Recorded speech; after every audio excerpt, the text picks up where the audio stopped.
ஜபத்தோடு உபவாசத்தோடு பொருத்தனையோடு கேட்களோடு பலவித ஆசீர்வாதங்களை நன்மைகளையும் எதிர்பார்க்கிறோம். உடைய தூய்மையான சன்னிதானத்தில் வந்திருக்க ஜெயமே உடைய கிருபையின் கண்களை நோக்கி பார்க்கிறோடு ஆண்டவரே எங்களை இந்த ஆராதனையில் பாதத்தில் சமர்ப்பிக்கிறோம். எங்கள் பாவங்களை குறைகளை நாம் உணர்ந்து அறிக்கை செய்வோம். பாவம் மன்னிப்பை எங்களுக்கு தயவாக வேண்டும். உடைய இரக்கத்தினால பொழுது ஓடி கொண்டுள்ள உறவை நாங்கள் புதுப்பித்துக் கொள்ளுமான தயவுதான் இந்த ஆராதனை ஒரு பிரியமாக இருக்கிறோம். சுவாமி உடைய சோதனைகளை தங்கி எடுத்துக்கொள்கிறார். வார்த்தை வந்தாலும் இந்த நாளில் எங்களை போஷிக்கிறார்கள். இயேசு கிறிஸ்து ஒப்பிலிருந்து எடுத்து இருக்கிறார்கள்.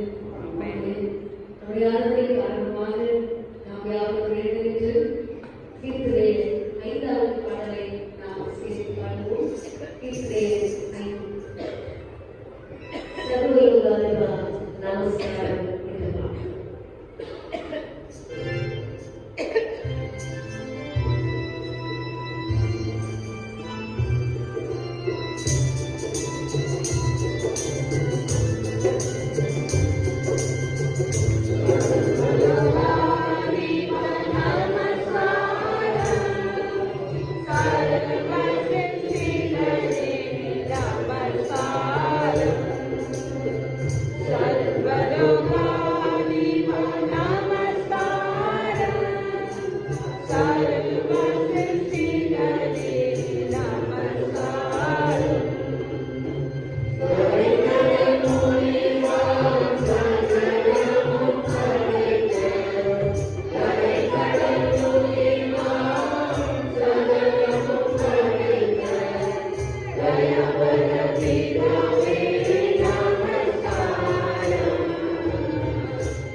நாம் கடவுளை தொழுவோம். கர்த்தரின் வாசல்களில் நன்றிகளோடு அவர் பிரதானங்களை துதியோடு பிரவேசிங்கள். அவருக்கு நன்றி செலுத்தியவர் நாமத்தை ஸ்தோத்திரியுங்கள்.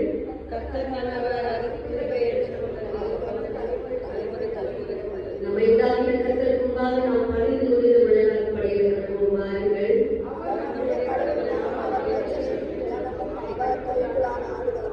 கர்த்தருடைய பர்வதத்தில் ஏறுபவன் யார்? அவருடைய பரிசுத்த ஸ்தலத்தில் இருப்பவன் யார்?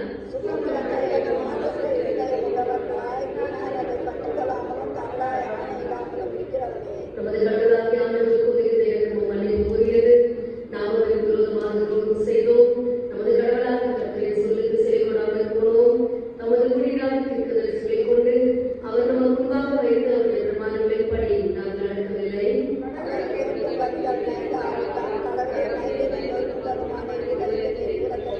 மறுபடியும் வாருங்கள் சகோதரர்களே, நீங்கள் எல்லாரும் இடத்தில் வாருங்கள்.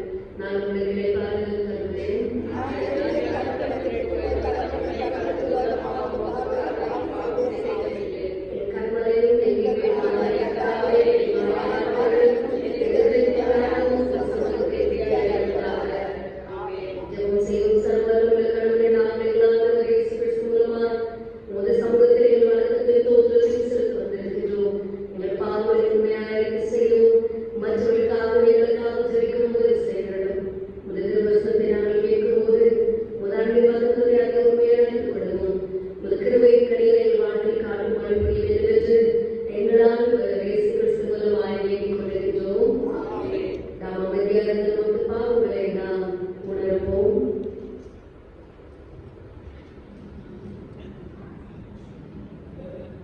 இரண்டாம் அவருக்கு சேர்ந்து சொல்லுவோம். நாங்கள் நினைவிலும் சொல்லிலும் செயலிலும் பெருங்குற்றமாக பாவம் செய்திருக்கிறோம் என்று பிதா குமாரன் பரிசுத்த ஆவியானவரே சர்வவல்லமை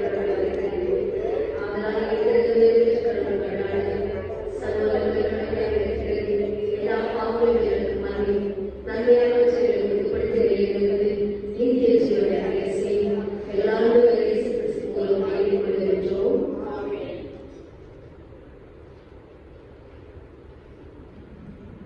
உண்மையான நம்முடைய வாழ்வை உணர்ந்து அவருடைய கிருபைக்கும் அவர் தொடர் வாழ்வை பெற்றுக்கொண்டு வாஞ்சையோடு அவரை நோக்கி பார்த்து தன்னை தாழ்த்தி அர்ப்பணித்த ஒவ்வொருவருக்கும் அந்த கிருபைதான் மன்னிப்பை வார்த்தையின் வழியாக அந்த மகிமையான மீட்பை வாழ்வை நமக்கு அளிக்கிற விசுவாசத்தோடு நாம் இணைந்து மகிழ்ந்து பெற்றுக்கொள்வோம்.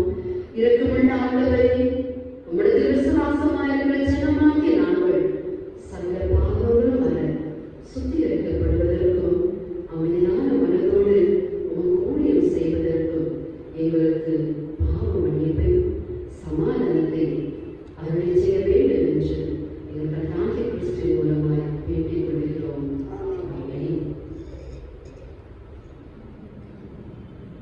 கர்த்தரோடு இருப்பாராக.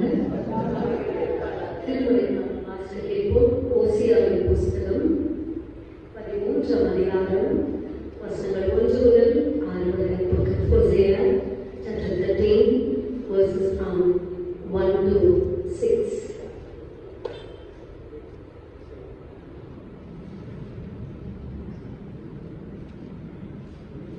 ஓசியா 13 1 6.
விடியற்காலையில் விழுந்து போகிற பணியை போகவும் பெருங்காற்றில் கலந்து பணிகிற குதிரை போகவும் புகைக்கூட்டில் ஏறி போகிற புகை போகவும் இருப்பார்கள்.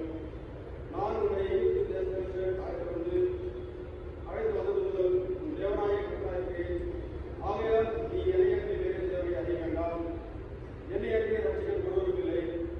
நான் உன்னை மகா வறட்சியான தேசமாகி வளர்ந்திருக்கிறேன் அறிந்து கொண்டேன். தங்களுக்கு இருந்த பேச்சலினால் முக்கியமானார்கள். திருப்தியாக விட்டு அவர்கள் இறுதியில் வேற்றுமை ஆயிற்று. அதனால் என்னை மறந்தார்கள்.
வாழ்க்கையின் அடிப்படையில் நாம் சிந்திக்கிற பொழுது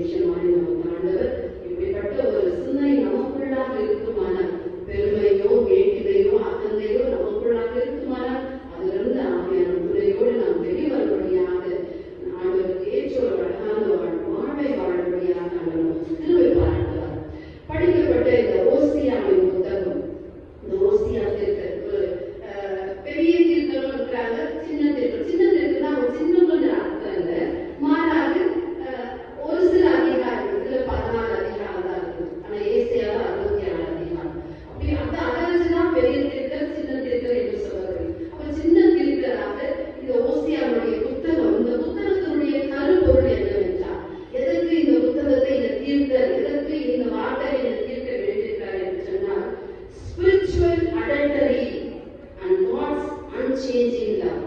இந்த புத்தகத்தினுடைய கருப்பொருள், இந்த புத்தகத்தினுடைய நோக்கம் என்னவென்றால் ஆவிக்குரிய விபச்சாரம் கொண்டவர்களாக இந்த மக்கள், இஸ்ரேல் மக்கள் இருந்தார்கள். அது மட்டுமல்ல, அப்படி இருந்தாலும் ஆண்டுடைய மாறாத அன்பு அங்கு காணப்பட்டது. இப்படிப்பட்ட மக்களிடத்திலும் அவருடைய மாறாத அன்பு இருந்தது என்பதை சொல்லும்படியாக தான் ஓசியானுடைய இந்த புத்தகத்துடைய கருப்பொருளாக அதனுடைய வார்த்தைகளை நாம் அறிந்து கொள்கின்றோம். அவை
கீழ்ப்படிந்து வாழாதபடி இந்த உலகத்தை சேர்த்து இந்த உலகத்துடைய வாழ்வுக்கு உன்னுடைய வாழ்வை அர்ப்பணித்து வாழக்கூடியவர்களாக இருக்கிறீர்களா என்று சொல்லி ஒரு செய்யா இந்த ஓசியா தீர்க்கதரிசி எடுத்து சொல்லுகிறதை நாம் பார்க்கிறோம். அவை இந்த ஓசியாவுடைய வாழ்வை இந்த தீர்க்கரை ஆண்டவர் தெரிந்து கொண்டு என்ன பண்றாரு தெரியுங்களா? ரொம்ப இந்த தீர்க்கதரிசிகளுடைய வார்த்தைகளை அவர்களுக்கு அனுபவமாய் கொடுத்து எழுதியிருக்கிறார். அது முக்கியமாக இந்த ஓசியாவுக்கு எப்படிப்பட்ட மக்களாய் இவர்கள் இருக்கிறார்கள், எப்படிப்பட்ட ஆண்டவராய் நான் இருக்கிறேன் என்பதை புரிந்து கொள்கின்ற வகையிலே செயல்படுகிறார். என்ன சொல்றாருன்னா, இப்படி ஒரு சோரம் போன ஒரு மகளை கணவனுக்கு உண்மையாக இல்லாதபடிக்கு விபச்சாரத்தில் இருந்த ஒரு மகளை திருமணம் செய்ய சொல்றாரு. ஓசியத்திற்கு காரணம் சொல்றாரு, இப்படிப்பட்ட ஒரு பெண்ணை நீ திருமணம் செய்கிறார். என்ன இது ஒரு ஆண்டவருக்கு சொல்லாம ஒரு நல்ல ஒரு மனுஷன் தெய்வ பக்தி உள்ள மனுஷன் ஆணுடைய ஊழியக்காரர் பார்த்து சொல்றாரு, நீ இப்படிப்பட்ட ஒரு பெண்ணை திருமணம் செஞ்சு அவரோட நீ வாழ்ந்து அவர் நேசிக்க வேண்டும் என்று ஆண்டவர் சொல்லியிருக்கிறார். ஏன் இப்படி சொல்றாரு? ஒரு ஊழியக்காரருக்கு ஏன் இப்படி ஒரு டார்கெட்டை வைக்கிறாரு? இப்போ ஊழியக்காரர் அப்படி சொல்லுவாரா? இது மாதிரி ஒரு பெண்ணை திருமணம் செய்து சொல்லுவாரா? இப்போ சொல்றது அப்பயே சொன்னாரு. ஒரு நோக்கம் உண்டு. என்ன நோக்கம்? ஏன் அப்படி சொல்றாரு ஆண்டவர் சொன்னா, இந்த இஸ்ரவேல் ஜனம் அவருடைய வாழ்வு அவருடைய சிந்தனை எப்படியாக இருந்தது என்பதை நீ அனுபவித்து பார்த்து அதை உணர்ந்து நீ சத்தியத்தை சொல்லணும். இந்த இஸ்ரவேல் மக்கள் எப்படி இருக்காங்க? நான் தான் அவங்களை தெரிந்து கொண்டேன், நான் தான் அவங்க மீட்டுக் கொண்டேன், நான் தான் அவங்க இம்மட்டுமாய் நடத்திருக்காங்க. என்ன பண்ணிட்டாங்க? எனக்கு துரோகம் பண்ணிட்டாங்க. என்னை விட்டுட்டு எப்படி இந்த விபச்சாரத்துக்கு தன்னுடைய கணவனுக்கு உண்மையாகாதபடிக்கு வேறு தேசத்திலே வேறுடைய வழியிலே செல்கிறார். அதை போல இந்த இஸ்ரவேல் ஜனம் மீட்டுக் கொண்ட என்னை, மனவாளனாய் இருக்கிற என்னை, யெகோவாவை மனவாளனாய் நினைத்து வாழ வேண்டிய என்னை அவர் என்ன பண்ணிட்டார்? விட்டுட்டு வேறு தெய்வங்களுக்கு தன்னுடைய வாழ்வை அர்ப்பணிக்கிறார். அதை நேசிக்கிறார், அதை வளர்க்கிறார், அதற்கு முக்கியத்துவத்தை கொடுக்கிறார். தனக்கு கொடுத்திருக்கிற வாழ்வை மேன்மையாய் அவர் பாராட்டிக் கொண்டிருக்கிறார். அவை இதை அறிந்து கொள்ளும்படியாக தான் ஓசியத்தில் ஆண்டவர் சொல்றாரு, இப்படிப்பட்ட ஒரு பெண்ணை திருமணம் செய்யலாம். திருமணம் செஞ்சு அவரை நேசி அப்படின்னு சொல்றாரு. அப்படிப்பட்ட ஒரு பெண்ணை திருமணம் செய்யறாரு ஓசியா. விபச்சாரத்தில் இருக்கிற ஒரு பெண்ணை திருமணம் செய்யறாரு. ஏன் இன்று அப்படி சொல்றது ஆண்டவர் சொன்னா, அன்று பழைய ஏற்படுத்தி இருந்த மக்களும் சரி ஊழியக்காரர்களும் சரி ஆண்டவர் அவர்களுக்குள்ளாக சென்று உணர்த்த முடியாது, உணர்வடைய செய்ய முடியாது, புரிந்து கொள்ள முடியாது. அது யாருக்குள்ளும் ஆவியானவர் இல்லை. நம்ம ரொம்ப கொடுத்து வச்சவங்க, ரொம்ப பிளஸ்டர்னு சொல்லலாம். ஏன் சொல்லுங்க? நமக்குள்ளாக ஆண்டவர் இருக்கிறார், ஆவியானவர் நமக்குள்ளாக இருக்கிறார். அதுதான் இன்று ஊழியக்காரருக்கு ஆண்டவருக்கு ஒரு டார்கெட் வைக்கிறது. ஏன்னா இன்று இருக்கிற ஊழியக்காரர் ஆண்டுடைய துணையோடு ஆவியானுடைய பலத்தோடு வல்லமையோடு என்ன நடக்கிறது என்பதை உணர்ந்து பேசும்படியாக, உணர்ந்து சபையை நடத்தும்படியாக, உணர்ந்து ஊழியத்தை செய்யும்படியாக ஆண்டவர் உணர்த்திருக்கிறார். ஆகதான் அன்று அப்படி இல்லை. ஆகவேதான் இதை உணர்ந்து கொள்ள, இதை அறிந்து கொள்ள ஓசியாவுக்கு இப்படிப்பட்ட ஒரு திருமணம் செஞ்சு பார்ப்பா, செஞ்சு அந்த மக்களை நேசிப்பா, அப்பதான் நீ புரிந்து கொள்ள முடியும் என்று சொல்லி ஓசியாவுக்கு இப்படிப்பட்ட ஒரு வாழ்வை ஆண்டவர் செய்ய முடியாது சொல்லி, அதே போல அவர் திருமணம் செய்யறாரு. திருமணம் செஞ்சு அவர்களுக்கு 2 பிள்ளைகள், 3 பிள்ளைகள் பிறக்கிறாங்க. பிறந்த பிறகு இவர் மீண்டும் என்ன பண்றாரு தெரியுங்களா? அந்த இடத்துக்கு போறார், அதே இடத்துக்கு போறார். இப்படிப்பட்ட ஒரு அழகான கணவர் இணைத்து உறவில இருந்து அழகாய பிள்ளைகளை பெற்ற பிறகு மீண்டும் அந்த இடத்துக்கு போயிடும். மீண்டும் ஆண்டவர் சொல்றாரு, என்னுடைய மனைவியை நேசி அப்படின்னு சொல்லி மீண்டும் போயிட்டு நேசிக்கிற பொழுது அந்த பெண்ணை இணைந்திருக்கிற அந்த மகன் சொல்றான், இல்ல இல்ல நீ கணவனா இருக்கலாம், இதெல்லாம் இருக்கலாம், ஆனா இவங்களுக்கு என்ன பண்ணணும்? கிரிய செலுத்திதான் நீ கொண்டு போகணும். பணத்தை கொடுத்து, தன்னுடைய சொந்த மனைவிக்கு பணத்தை கொடுத்து மீண்டும் கொண்டு வர, மீண்டும் தன்னுடைய இணைந்து வாழப்படியா எனக்கு நடக்குமா? ஒரு சின்ன காரியம் கணவன் செஞ்சுட்டாரோ, ஒரு சின்ன காரியம் மனைவி பேசிட்டாரோ, இப்படி பேசிட்டு இப்படி நடந்துட்டு உங்களோட நான் இணைஞ்சு வாழ முடியாது, உடனே போய் எங்களுக்கு அப்படி நடக்கும். ஆனா அன்று பாருங்க, இப்படிப்பட்ட ஒரு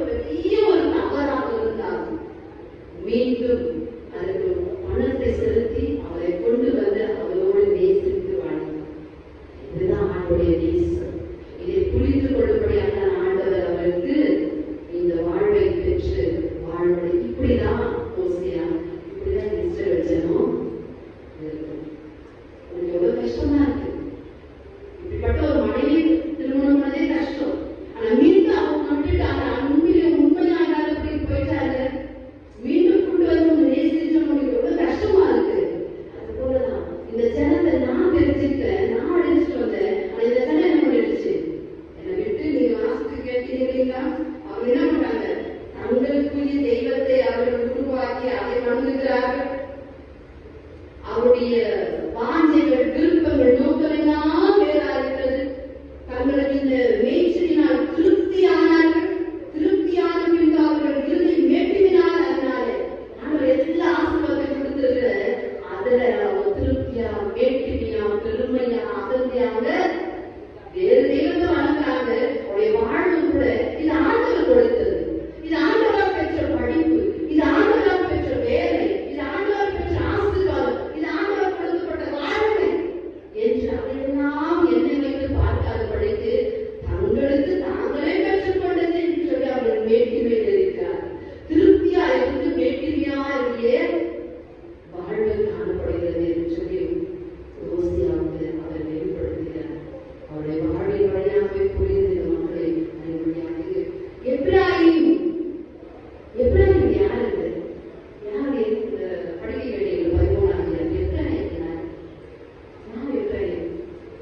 எப்ராஹிம் பேசின போது நடுக்கம் உண்டாயிற்று. அவர் இஸ்ரவேலிலே மேட்டிமை பெற்றார். யார் எப்ராஹிம் தெரியுமா? யாருன்னா எப்ராஹிம் சொல்றாரு, அடுத்து இஸ்ரவேல்னு சொல்றாரு.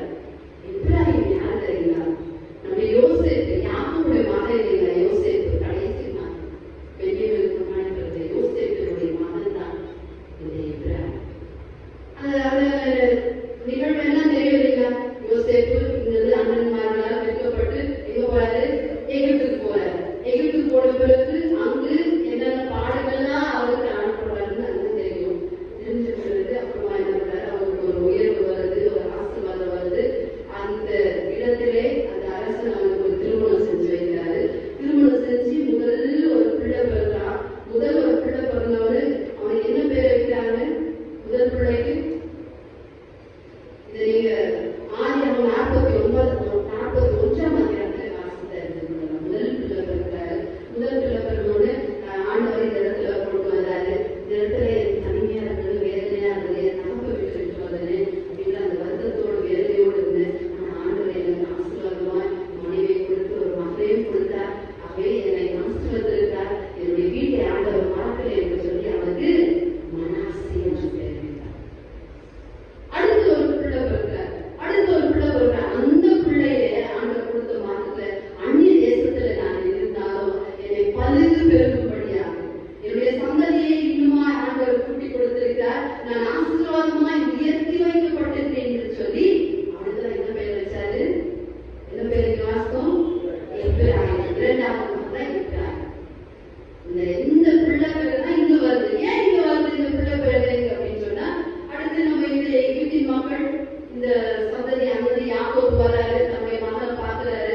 மகனை பார்த்து ரொம்ப சந்தோஷப்படுறாரு. ஆத்மாவோட பலன் அடைகிறாரு. இன்னொரு ஜீவனோடு என்னுடைய தேச மகன் இருக்கிறாருன்னு சொல்லிட்டு மனைவி அவருடைய மருமகளை பார்த்து சந்தோஷப்படுறாரு. அடுத்து பிள்ளைகளை கொண்டு நான் ஆசீர்வதிக்கிறேன் சொல்லி பிள்ளைகளை ஆசீர்வதிக்கும் பொழுது இங்க மனாசே இருப்பாரு, எப்ராஹிம் இருப்பாரு.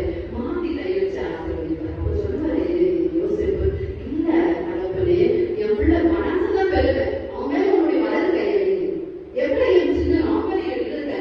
அப்ப சொல்றாரு, எனக்கு தெரியுது, எனக்கு நல்லாவே தெரியுது, இவன் தான் பெரியது. ஆனா ஆண்டவர் இவனை காட்டிலும் இவனை பெரிய ஜாதியாய் ஆசீர்வதிக்க போகிறார். அவன் இப்படியா இருந்துச்சு. இவனை மனசையும் ஆண்டவர் ஆசீர்வதிப்பார். ஆனா அதை காட்டிலும் எப்ராஹிமை பெரிய ஜாதியாய் மாற்றி ஆண்டவர் ஆசீர்வதிக்க போகிறார் என்று சொல்லி அடுத்து இந்த எகிப்தின் மக்கள் பதவி பெருகி எத்தனை ஆண்டுகள் இருக்கிறாங்க எகிப்து தேசத்துல? ஏறக்குறைய 430 ஆண்டுகள். அதற்கு பிறகு அங்கிருந்து யார் வராது? மீட்பர் யார் வராது? மோசே வந்து இருக்கிறார். அடுத்து மோசேக்கு பிறகு யோசுவா. எங்க கொண்டு போன ஆண்டவர் எங்க கொண்டு போனாங்க? கானான் தேசம், பாலும் தேனும் ஓடுகிற கானான் தேசம். அங்க போன சுதந்திரம் பிரித்து கொடுக்கப்படுகிறது. எத்தனை கோத்திரம்? இஸ்ரவேல் கோத்திரம் 12 கோத்திரம். 12 கோத்திரத்துல அந்த யோசேப்புடைய அந்த கோத்திரத்தை வந்து யோசேப்புக்கு அல்ல, மனாசேவுக்கும் எப்ராஹிமுக்கும் பிரித்து கொடுக்கப்படுகிறது. எப்ராஹிமுக்கு ஒரு பெரிய ஒரு இடத்தை கோத்திரத்தை அவர் பிரித்து கொடுத்தார். 12 கோத்திரத்துல யோசேப்பு வர வேண்டிய இடத்துல யோசேப்புக்கு இரட்டிப்பா பிள்ளைகளுக்கு பிரித்து கொடுக்கப்படுகிறது. நடந்து பாருங்க, யாக்கோபுடைய பிள்ளைகளுக்கு அல்ல, யாக்கோபுடைய பேர பிள்ளைகள் இந்த இருவரையும் வந்து அவருக்கு சுதந்திரம் பிரித்து கொடுக்கப்படுகிறது. சரி, சுதந்திரம் பிரித்து கொடுக்கப்படுகிறது. 2 பேர பிள்ளைகளும் 12 கோத்திரம்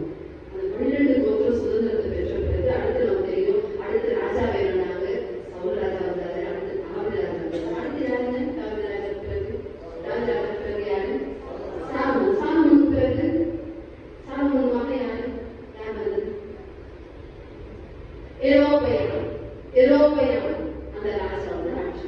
அந்த ராஜா வரைக்கிற போது என்ன பண்றாரு, இந்த தேசத்தை ரெண்டா பிரிக்கிறார்.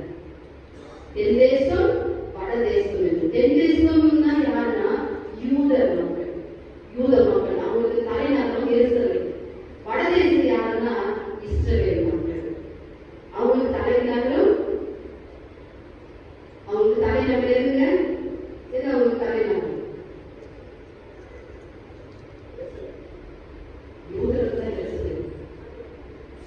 சூப்பர் பாருங்க. நல்ல தெளிவானவங்க, நல்ல இறை சத்தியம் அறிந்த ஒரு சகோதரி. அது இந்த சமாளிய தலைநகரமாக இருந்தது. இது ரெண்டு இடத்தையும் பிரிச்சுட்டாரு. அந்த யூத மக்கள், இந்த இஸ்ரவேல் மக்கள்.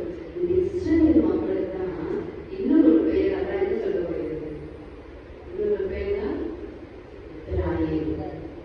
யோசேப்புடைய இரண்டாவது மகன் எப்பிராயீம். யூத இஸ்ரவேல் மக்களுக்கு எப்பிராயீம். எப்பிராயீம் பேசின போது நடுக்கம் உண்டாயிற்று. அவன் இஸ்ரவேலிலே மேன்மை பெற்றான். எப்பிராயீம்ன்றது யாரும் என்ன செய்யாதீங்க, இஸ்ரவேல் ஜனம். இந்த எப்பிராயீம் இருக்கிற இடத்துல நீங்க ஒரு சில உங்களுடைய பேரை போட்டு நீங்க ஆசைங்க. ஞான செல்வி சாமே, நீ பேசின போது நடுக்கம் உண்டாயிற்று. அவன் இஸ்ரவேலிலே மேன்மை பெற்றான். அவன் பாகால் விஷயத்தில் குற்றம் செய்து மடிந்து போனான். பாகால் வேறு தெய்வத்தை நீ வணங்கி நீ மடிந்து போனாய். இப்பொழுது அவர்கள் அதிகமாய் பாவம் செய்து தங்கள் வெளியினாலே வாய்ப்பித்த சொற்களினால் தங்கள் புத்திக்கேற்ற விக்கிரகங்களையும் தங்களுக்கு உண்டு பண்ணுகிறார்கள். அவையெல்லாம் தட்டாருடைய வேலை. மனுஷருக்கு பலியிடுகிறவர்கள் கன்று குட்டிகளை முத்தமிடலாம் என்று இவைகளை குறித்து சொல்லுகிறார்கள். ஆண்டவரை விட்டு விலகின மக்களாக இருக்கிறார்கள். இந்த காலங்கள் என்ன? இந்த காலம் வேதத்தில் போட்டிருக்கா? இதெல்லாம் நீங்க இருக்கணும், இதெல்லாம் நீங்க ரெண்டு நேசம் நீங்க கடைபிடிக்கணும், வாழணும் சொல்லியிருக்கா? ஏதாச்சும் இருக்கா? இந்த இண்டிபெண்டன்ட் சர்வீஸ் எல்லாம் இதெல்லாம் அனுசரிக்க மாட்டாங்க இல்லைங்களா? நம்ம கத்தோலிக்க மக்களும் அடுத்து நம்ம பிரித்தெடுக்கப்பட்ட மக்களாக அந்த சீர்திருத்த பெற்று வந்திருக்கிற மக்கள் தான் இது வேதத்தில் இல்லை. 40 என்பது சிறப்பா இருக்கிறது. நம்ம ஆண்டவரும் உபவாசம் தான் 40 நாள். இந்த 40 நாள் என்று சொல்லி நம்ம ஒரு காலத்தை ஒதுக்கி வைத்து சிந்திக்கிறோம், தியானிக்கிறோம், ஆராதிக்கிறோம். எதற்கு சொல்லணும்? எதற்காக? இந்த நாளை பாருங்க, நாங்க திருமணமே செய்ய மாட்டோம், நல்ல காரியமே நாங்க செய்ய மாட்டோம். இந்த நாளில் நாங்க பூ வைக்க மாட்டேங்க, இந்த நாளில் நாங்க கறி சாப்பிட மாட்டேங்க, இந்த நாளில் எந்த விசேஷத்துக்கும் நாங்க முக்கியத்துவத்தை கொடுக்க மாட்டேங்க. ஏன் இந்த நாள் என்னங்க? இந்த நாளில் நாங்க ரெண்டு பேரும் கல்யாணமே பண்ணிட்டு இதுல நம்ம தவறான ஒரு சிந்தனைக்குள்ளாக இந்த நாள் இப்படி இருக்கணும், அப்படி இருக்கணும், சாப்பிடக்கூடாது, இதை சாப்பிடக்கூடாது, இதை செய்யக்கூடாது, அதை செய்யக்கூடாது. அது அல்ல முக்கியம். இதை சிந்திச்சு இதை பழகி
ஒரு 40 நாள் வச்சு நம்ம பிரயாசப்படுறோம். அடுத்து நம்முடைய வாழ்வை எதை நோக்கி போயிட்டு இருக்கு, எதை நம்முடைய இலக்காக, எதை நம்முடைய கோலாக வச்சிருக்கோம் சொல்லுங்க. கிறிஸ்தவ பொதுவா எதை நம்முடைய கோலா வச்சிருக்கோம்? நான் இப்படிலாம் இருந்தேனா, இப்படிலாம் நான் வாழ்ந்தேனா, இப்படிலாம் ஆண்டவரோடு நான் இருந்தேன்னு சொன்னா இதுதான் என்னுடைய இலக்கு, இதுதான் என்னுடைய வாஞ்சை, இதுதான் என்னுடைய பிரயாசம், இங்கதான் நாங்க இருக்க போறோம், இதுதான் நாங்க பெற்றுக்கொள்ள போறோம். எதுங்க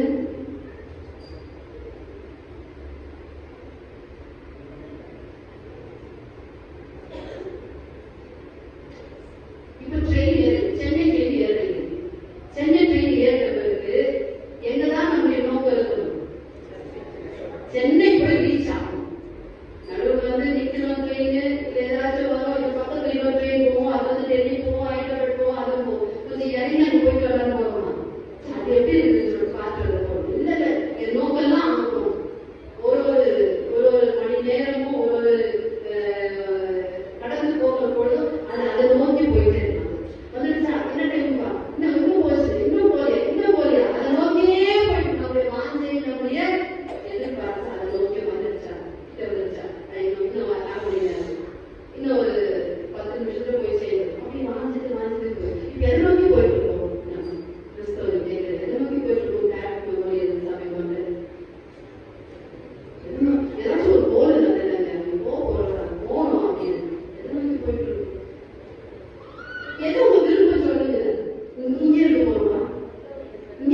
கிறிஸ்து பிறப்பு எப்படி, கிறிஸ்துடைய வளர்ப்பு எப்படி, கிறிஸ்துடைய வாழ்வு எப்படி, கிறிஸ்துடைய ஊழியம் எப்படி, கிறிஸ்துடைய பாடு எப்படி, கிறிஸ்து எப்படி தன்னை தியாகம் செய்தார், கிறிஸ்து வாழ்வில் மீண்டு கொடுத்தது என்ன, கிறிஸ்து மீண்டு கொடுத்த பிறகு இப்போது எங்கிருக்கிறார், எல்லாவற்றையும் நம்ம அறியணும். எல்லாம் சந்திக்கிறது. அப்ப நம்ம அதை அறிஞ்சதுனால, கிறிஸ்துவை அறிந்திருப்பதனால நாம இன்னும் கிட்ட போறதுக்கு அவர் போறாரு. அவர் பார்த்து பார்த்து போறோம். ஒரு நாள் கண்ணாடியை பார்த்துட்டு நான் எப்படி இருக்கிறேன், எப்படி இருக்கேன், எப்படி இருக்கிறேன் பார்த்த மாதிரி இந்த வார்த்தையை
இதெல்லாம் எதுக்குள்ள வரணும் சொன்ன மறைஞ்சு கொடுக்கும் உண்மையான உங்களுக்கு என் தாழ்வு அப்படி சும்மா கிடைத்ததானவை அந்த அகந்தை இல்லாதபடிக்கு பெருமை இல்லாதபடிக்கு பெருமை வந்து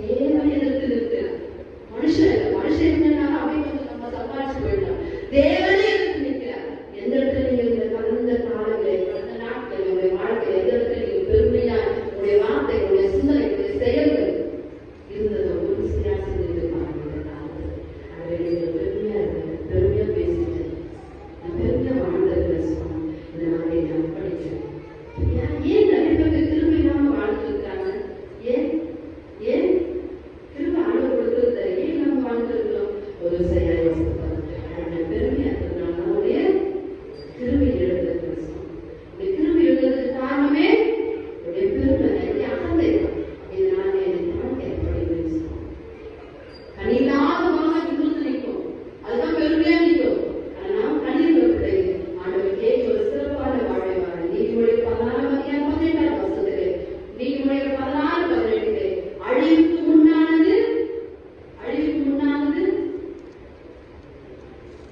என்னுடைய தலைப்பு என்ன அழிவுக்கு முன்னானது என்னுடைய தலைப்பு என்ன குணத்தை சிந்திக்க சொல்லி கொடுத்துருக்காரு அழிவுக்கு முன்னானது அகந்தை வந்துதான் நிமிஷம் அடுத்து நாம் அழிய போறோம் அகந்தியா பெருமையா நம்ம வாழறோமா பேசுறோமா நம்ம அழிய போறோம்ன்றத அழகா ஞானி எழுதிக்கிறாங்க அதே மாதிரி விழுந்ததுக்கு முன்னானது விழுந்து போறதுக்கு முன்னானது மனவேற்றுமையோடு நான் இருந்தேன்னா நான் அடுத்து இது பண்ண போறேன் நான் அழிய போறேன் நான் அழியாத படிக்கு விழுந்து போகாத படிக்கு திரும்பி இல்லாம நான் வாழ்வதற்கு ஒரு சில நாம உண்மையாகவே நமக்குள்ளாக இருக்கிறாங்க நம்மை அழகாக நடத்துறாங்க அவருக்கு ஏற்ற ஒரு வாழ்வை கிறிஸ்துவை ஏற்ற ஒரு வாழ்வை கிறிஸ்துவை பிரதிபலிக்கிற வாழ்வை ஒவ்வொரு நாள் நீங்க பரலோக வாசிக்காதீங்க பரலோக வாசிக்கிற இதெல்லாம் இருப்பீங்க கிறிஸ்துவ போல மாறணும் மூத்த சகோதரர் போல மாறணும் அவரை போல அவருடைய குணத்தை போல என்னுடைய குணம் மாறணும் கிறிஸ்துவை உண்மையாக வைத்து அவரை எல்லாத்தாக வைத்து நாம் வாழ்கிற போது நாம் பயணிக்கிற போது அந்த அழகான அந்த இலக்கை நோக்கி நாம் செல்வோம் மகிமையாக அடைவோம் என்ற வாஞ்சையோடு விசுவாசத்தோடு ஒரு சரியான தாழ்த்தி அர்ப்பணிங்க ஆவியாரை பொருட்படுத்தி வாழ எழுதி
ஆசைப்பட்டார்.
மாதா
Oh,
ஒரு வித்தியாசத்தை காணும்படியாக எங்களுக்குள்ள ஆண்டவரே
என் ஆத்மாவே கர்த்தரை ஸ்தோத்திரி. என்னுடைய நாமத்தை ஸ்தோத்திரி. என் ஆத்மாவே கர்த்தரை ஸ்தோத்திரி. கர்த்தர் செய்த சகல உபகாரங்களையும் மறவாதே. ஆமென். அவருடைய ஆசீர்வாதத்தை பெற்றுக்கொள்வோம். பிதாவாகிய அன்பு நம்மை ஒவ்வொரு நாளும் பரிசுத்தத்திற்குள்ளாக கிறிஸ்துவின் சாயலுக்கு ஒப்பாக நம்மை உண்டு தருவி ஆசீர்வதித்து தூயாமையுடைய நல்வழித்துக் கொண்டார்கள்.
கர்த்தர்களோடு இருப்பாராக.